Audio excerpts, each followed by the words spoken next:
بسم اللہ الرحمن الرحیم یسبح للہ ما فی السماوات وما فی الارض الملک القدوس العزیز الحکیم۔ اللہ کے نام سے جو بہت مہربان نہایت رحم والا ہے۔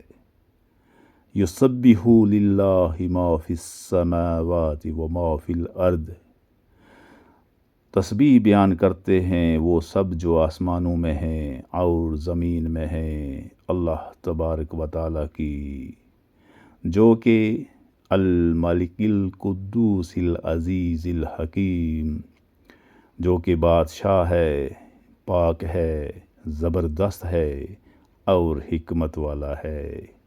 سورہ الجمعہ کی آیت نمبر 1 میں اللہ تبارک و تعالیٰ کا فرمان ہے کہ ہر کوئی چیز جو آسمانوں میں ہے اور زمین میں ہے وہ اللہ تبارک و تعالیٰ کی حمد و ثنا کرتی ہے، اس کی تسبیح بیان کرتی ہے، اس کی عبادت کرتی ہے، اس کا مالک ہونا تسلیم کرتی ہے، اس کا بادشاہ ہونا تسلیم کرتی ہے، اس کا پاک ہونا تسلیم کرتی ہے، اس کا غالب و زبردست ہونا تسلیم کرتی ہے اور اس کا ہر طرح کی حکمت سے بھرپور ہونا تسلیم کرتی ہے۔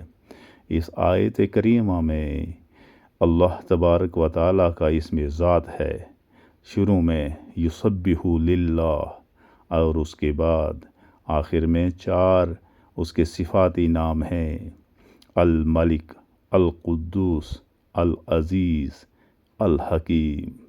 اللہ کا فرمان ہے کہ اللہ کے اچھے اچھے نام ہیں، تم اس کو انہی ناموں سے پکارا کرو۔ اللہ پکارا کرو، الرحمن پکارا کرو، الرحیم، الملک، القدوس، العزیز، الجبار، المتکبر، الخالق، الباری، المصور، الجبار، القہار، الوہاب۔ اسی طرح اس کے 99 نام ہیں، جو بھی زبان پہ چڑھ جائے اس سے اس کو پکارو، یا جو بھی ضرورت ہو وہ ہر ضرورت اس کے نام کے اس جو معنی ہے، جیسے خالق ہے، رزاق ہے، جب رزق کی تمنا ہو، رزق کی ضرورت ہو تو یا رزاق کر کے پکارو، جب اور کوئی ضرورت ہو اس طرح سے اس کے نام کو پکارو۔ اس کے نام کے اندر جو معنی ہیں، یہ جو ضرورت ہے ہماری، وہ اس کے اندر پوشیدہ ہے۔ اللہ ہی غالب و حکمت والا ہے، ساری تعریفیں اسی کی ہیں۔ زمین اور آسمان کی ہر ایک چیز صرف اسی ہی کی تعریف کرتی ہے، کیونکہ وہی تو خالق ہے، وہی زمین کو بنانے والا ہے، کوئی انسان زمین بنا نہیں سکتا۔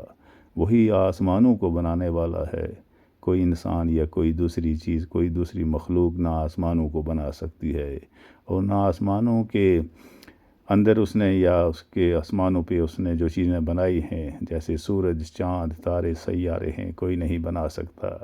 یہ وہی ایک خالق ہے، خالق کائنات ہے، جو بادشاہ ہے، بادشاہ کے ساتھ ساتھ وہ مالک ہے، ایسا مالک ہے جس نے یہ سبھی چیزیں خود تخلیق کی ہیں، لہٰذا اصل مالک تو وہی ہے۔ دنیا میں جو مالک ہیں وہ تو چند دن کے لیے ہیں، اس کے بعد کوئی دکھائی نہیں دیتا، لیکن وہ تو ایسا مالک ہے جو روز اول سے لے کر ہمیشہ ہمیشہ تک وہ مالک ہے، رہے گا اور تھا۔ وآخر دعوانا ان الحمد للہ رب العالمین۔